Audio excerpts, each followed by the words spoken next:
जालौन की पुलिस ने national highway पर ट्रक चालकों से अवैध तरीके से वसूली करने वाले वन विभाग के डिप्टी रेंजर, वन दरोगा सहित 5 लोगों को गिरफ्तार किया है। पुलिस ने इनके पास से एक रिवॉल्वर, एक कार भी बरामद की है, जहां ट्रक ड्राइवर की शिकायत के आधार पर डिप्टी रेंजर और वन दरोगा के खिलाफ मुकदमा पंजीकृत करते हुए कार्रवाई शुरू कर दी है। सर, एक मुकदमा लिखा गया है, क्या प्रकरण है? इसमें 5 लोगों की गिरफ्तारी की गई है वन विभाग की।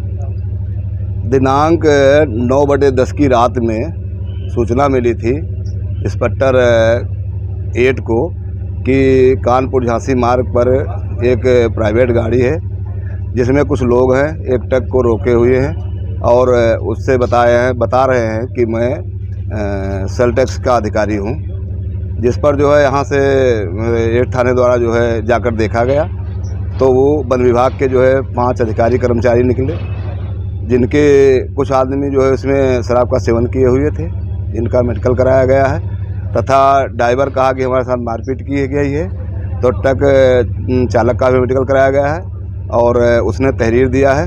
तहरीर के अनुसार जो है आवश्यक विधिक कार्रवाई की जा रही है। सर, वन विभाग के जो अधिकारी कर्मचारी हैं, कहाँ किस क्षेत्र में तैनात हैं? ये बताया जा रहा है कि ये पचोखरा रेंज के हैं और अपना क्या बता रहे हैं कि मैं सचल दल का हूँ। सर, अवैध उगाही का मामला सामने आया है, क्या अवैध उगाही? ये उसने तहरीर दिया है, तहरीर देने के बाद अब जांच की जा रही है। जांच करने के बाद सुसंगत धाराओं में अभियोग पंजीकृत किया जाएगा, आवश्यक कार्रवाई की जाएगी। सर, कुछ बरामदगी भी हुई है इनके पास, क्या क्या बरामद हुआ? रिवॉल्वर का भी बरामदगी जो हुई है वो उनके पास अपना सरकारी जो है शस्त्र था, उनका लाइसेंसी शस्त्र था, रिवॉल्वर वो बरामद हुआ है और इसके अलावा और कोई वैसी बरामदगी नहीं हुई। सर, क्या लाइसेंस मतलब सरकारी था या अब इसके बारे में तो मुझे जानकारी नहीं है, लेकिन उनके पास से जो है उनके मतलब रिवॉल्वर बरामद हुआ है जो अवैध नहीं है। कुछ पदाधिकारी भी हैं जो वन विभाग के, क्या क्या उनके उसमें अधिकारी कर्मचारी सब हैं, ये पद बाद में बताया जाएगा। मथुरा जिले में खनन माफियाओं के हौसले लगातार बुलंद है। खनन माफियाओं ने खनन अधिकारी की गाड़ी पर पथराव किया, लाठी डंडों से गाड़ी को क्षतिग्रस्त कर दिया। घटना में 2 होमगार्ड जगदीश और विजेंद्र घायल हुए। हमले में बाल खनन अधिकारी जितेंद्र सिंह बच गए हैं। आपको बता दें कि थाना मगोरा इलाके के राजस्थान बॉर्डर की ये घटना है। थाना मगोरा में इसकी रिपोर्ट दर्ज करवाई गई, जहां 5 हमलावर के खिलाफ रिपोर्ट दर्ज की गई। मिट्टी से भरे डंपरों की जांच खनन टीम कर रही है। उसके बाद जिसमें खनन अधिकारी की गाड़ी क्षतिग्रस्त हो गई है। घटना थाना मगोरा क्षेत्र से सटी राजस्थान सीमा की है। जितेंद्र सिंह, खनन अधिकारी मथुरा। सर, क्या हादसा हुआ आपके साथ में? इस शिकायतें प्राप्त हो रही थी कि राजस्थान से काफ़ी ओवरलोड की गाड़ी इस समय आ रही हैं। मैं 2 दिन से कंटिन्यू प्रवर्तन में था। अब मैं वहीं पे बॉर्डर के पास प्रवर्तन कर रहा था। एक गाड़ी इधर से आई मथुरा तरफ से, वो रोकी नहीं, डायरेक्ट भागने लगी। हम लोग पीछा किए, उसके बाद देखे तो वहाँ काफ़ी गाड़ी खड़ी थी।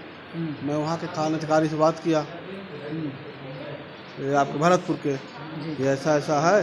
तो बोले कि सर, आज तो मेरी टीम पहाड़ी में छापा मारी है, आज नहीं किसी दिन ज्वाइंट ऑपरेशन चला लेते हैं, कल परसों। तो जब बात हो गया तो मैं उधर से हम लोग लौट रहे थे, तभी गांव के वहीं के कुछ लोग पथराव कर दिए गाड़ी के ऊपर। यही तो किसी की चोट आई है सर? हमारे गार्ड की चोट आई है, 2 गार्ड की चोट आई है। गाड़ी का शीशा उसा फूट गया है। तो आपको सुरक्षित है? हाँ, हमको कोई दिक्कत नहीं। हमारे गनर, हाँ, हम भी थे, हमारे गनर थे, गार्ड थे, सभी पूरा स्टाफ था, 5 लोग का स्टाफ था। आपके द्वारा पे कोई कार्रवाई की जा रही है? थाने में तहरीर दे दी गई है, मगर्रा थाने में। जो गाड़ी हम लोग का पीछा की, उस गाड़ी के खिलाफ कुछ लोग वहाँ बताया कि ये कोई चरण खाए, उसका वो आपस में नाम जो ले रहे थे, चरण का नाम ले रहे थे, पप्पू का क्या नाम ले रहे थे। कितने लोगों ने हमला किया था सर आपको? करीब 7-8 लोग थे पथराव करने में, लाठी डंडा थे। हाँ। तो ये घटना किस जगह की है?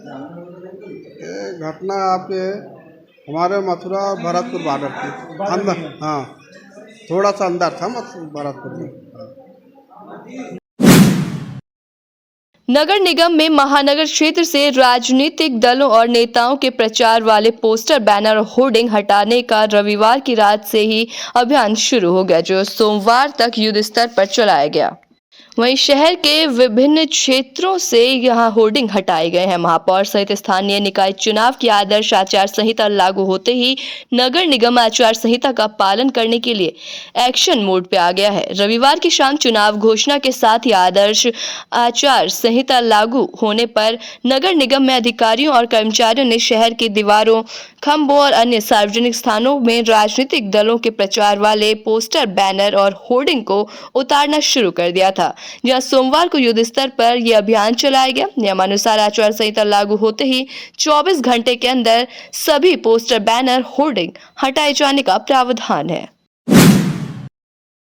धर्मनगरी वृंदावन में इन दिनों श्रद्धालुओं की लगातार बढ़ती संख्या और बिगड़ती यातायात व्यवस्थाएं हो रही हैं, जहां स्थानीय लोगों समेत श्रद्धालुओं को भारी दिक्कतों का सामना करना पड़ रहा है। तो वहीं विकराल होती जा रही इस समस्या में जिला प्रशासन के साथ साथ उच्च अधिकारियों को भी सोचने और योजना बनाने पर मजबूर कर दिया है।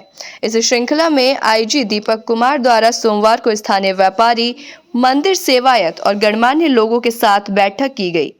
पानी गांव पुल संपर्क मार्ग स्थित पर्यटक सुविधा केंद्र में आयोजित हुई बैठक में लोगों ने अधिकारियों के समक्ष अपनी समस्याएं रखी। वहीं लोगों द्वारा बताई गई समस्याओं और अधीनस्थों की लापरवाही पर आईजी ने नाराजगी जताते हुए कहा कि वो स्वयं कैंप लगाकर लोगों की समस्याएं सुनेंगे और उसका निस्तारण के लिए रोड मैप तैयार किया जाएगा।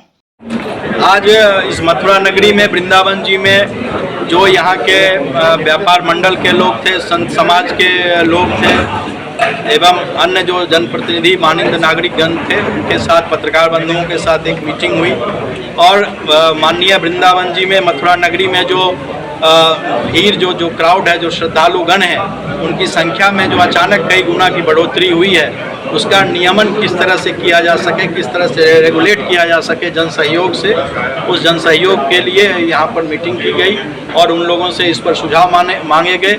माननीय मुख्यमंत्री जी का स्पष्ट हम लोगों को निर्देश है कि जो भी श्रद्धालुगण यहाँ पर आ रहे हैं वो सब उत्तर प्रदेश के, हमारे राज्य के एम्बेसडर हैं, जो बाहर जा कर के राज्य के बारे में, राज्य के कानून व्यवस्था, विधि व्यवस्था की तारीफ करते हैं। तो हमारा उन लोगों को सुरक्षा देना हम लोगों का धर्म है और हमारा कर्तव्य है। इसी मद्देनज़र हम जो यहाँ के जो जिम्मेदार लोग थे और जो डिफरेंट स्टेक होल्डर थे, चाहे व्यापार मंडल के लोग हों, चाहे यहाँ के डिफरेंट सिविल सोसाइटी के लोग हों, नागरिक समाज के साथ एक मीटिंग हुई और हमें पूरा विश्वास है कि जो अचानक वृंदावन जी में जो भीड़ बढ़ी है, उसको क्राउड का जो रेगुलेशन है, वो इन लोगों के जो अमूल्य सुझाव आए हैं और प्रशासन उसके साथ मिल बैठ करके हम लोग एक ऐसा नियमन का कार्य करेंगे और इस संबंध में फिर जो हमारी कार्य योजना बनेगी उसके बारे में विस्तृत डीएम साहब, एसएसपी साहब, वीसी साहब, ये सब लोग एक बनाएंगे कार्य योजना और आपको विस्तृत हम लोग इस संबंध में फिर से जानकारी देंगे। पूर्व में इस तरह के कई बैठक पर अब लगभग कार्य योजना, जैसा हमने कहा कि इसको बनाने में कि टोटल इसका एक साइंटिफिक एक स्टडी की जाती है, उसमें थोड़ा टाइम लगेगा, लेकिन इस कार्य योजना को हम लोग मूर्त रूप देने में थोड़ा टाइम लग सकता है, 10-15 दिन, लेकिन जो फील्ड पर जो व्यावहारिक पक्ष है उस पर हम लोग अभी से काम करना शुरू कर दिए हैं और हमें पूरा विश्वास है, चूँकि भीड़ अचानक कई गुना संख्या में बढ़ रही है, श्रद्धालुगण आ रहे हैं, उनकी श्रद्धा है यहाँ पर, तो वीकेंड में सब जगह हम लोग खुद यहाँ पर मौजूद रहेंगे और हम लोगों का पूरा प्रयास है और आप लोगों से भी हमारा अनुरोध है कि आप लोग भी इन चीज़ों को नियमन करने में, रेगुलेट करने में, हमारे जो वृंदावन जी में जो श्रद्धालु आ रहे हैं उसमें पुलिस प्रशासन का सहयोग करें।